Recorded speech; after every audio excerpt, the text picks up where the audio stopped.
I'm in Carman at the University of Manitoba Field Day. I'm here with Andrew Kippen, owner of North Valley Precision Planting. We're standing beside a rather unique little planter here. It has some pretty wild technology on it called a SmartFirmer. Can you tell me about that, please, Andrew? So our SmartFirmer is designed to give feedback of soil moisture, temperature, EEC, organic material within the furrow, clean furrow, good ride, a number of different key components to just help make better decisions out in the field. Okay, and how does it work? Because I think it has like a little camera that looks into the seed row or something, right? Yeah, so it's got 12 different sensors needed to achieve everything that's looking at. It's got cameras for organics and also your clean furrow, as well as temperature sensors and moisture sensors buried in the steel body of the sensor. Okay, and now these SmartFirmers can be retrofit basically onto any style planter for the most part? Yeah, we've put them on planters they probably weren't designed for as well, so I would say we can cover 99% of all equipment out there for it. Okay, and compared to some of the existing data that a farmer might be getting in his cab compared to what the SmartFirmer can offer, how does that compare? So outside the SmartFirmer, we're looking at emergence usually, so we're trying to place that seed in the ground better so we can utilize smart depth to vary our depth based on our SmartFirmer reading. Okay. Maybe there's just parts of the field that are just too wet and we should just stay out for now, and that SmartFirmer can tell us that. Right. And in terms of how many rows that this particular system can be set up on, it just expands to any size you want pretty much? For the most part, we are limited on wire length of 130 feet. Okay. So biggest machine I've been put it on is a 96 row. Okay. That's on a drill.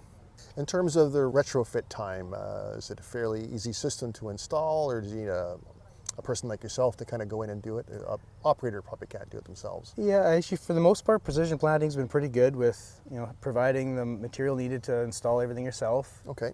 Day one, typically, I would come out, make sure the setup is done correctly, make sure everything's adjusted.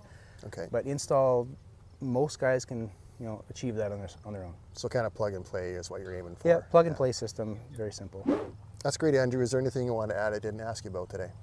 So smart depth would be something that we could pair with this. We can build it two different ways, multiple different ways, I should say. We can do section based, 2 rows, 4 rows, or right down to an individual row adjustment, where we actually can change our depth row by row. Perfect, and that's kind of working in conjunction with that SmartFirmer system. They kind of pair up and work together. That's right. That's parameters that we have set in the display, or the end user is set, and we build a high and a low, and we stay within that parameter. Now the planter can adjust that automatically. Great meeting you, Andrew. Thanks for your time. Thanks. Okay. Hi, I'm at the University of Manitoba Field Day. I'm with Stéphane Le Heiget. He's going into a master's degree with biosystems engineering very soon. Today we're looking at a new seeder unit that they have on the property here. It uses some very specific sensors that I was talking to Andrew about. Can you tell me a little bit of how they work, please? Yeah, so the interesting thing is this isn't necessarily a new seeder unit. The seeder itself has been around for a while, but through precision planting, we got the opportunity to work with some of their fancy toys, which are retrofit sensors. So we're able to retrofit old seeders like this, and we're able to put on sensors that let us measure soil moisture, soil organic matter, cation exchange capacity, soil temperature, and then stuff like furrow uniformity, cleanliness, and like the good ride of the overall unit. What's really interesting is when we talk about specifically the soil moisture, organic matter, and cation exchange capacity, we're talking about multispectral imaging. Multispectral imaging has been more of a emerging field of research, and specifically its uses in agriculture. And we've seen over the last 5 to 10 years a growing interest in using it, specifically for options like this. When we talk more about precision agriculture, we're looking for something that's able to actually collect data at real time and deliver it to the operators. A challenge we have with a lot of the past sensor systems is they can't really be mobile, or if they can, they're very slow or not really great to integrate, whereas multispectral imaging has a lot of benefits that previous sensor systems have. It can be mobile, it's quite reliable, it can do quite a lot, as we can see. I mean, it's And this kind of data, does it go into a cloud or anything? Does it go directly to a grower's smartphone or anything like that? So there's a few ways. It mainly, and Andrew can speak better on this, but it will save itself locally, and then the operator has the option to either import using a USB stick or over Wi-Fi to Panorama, which is Precision Planting's data hub. And from there, your Panorama, you can access all the data at any time from any location where you can log in, and you can look and see the map of the entire field, see how the fur moisture varies across the field, the cation exchange capacity. It really is actually quite transformative for making agronomic decisions.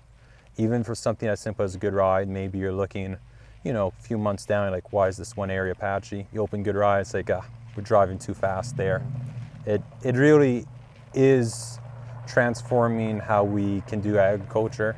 This is the way that agriculture is adapting this integration of all this new technology, all these sensors, all of the digital ag into the actual equipment itself.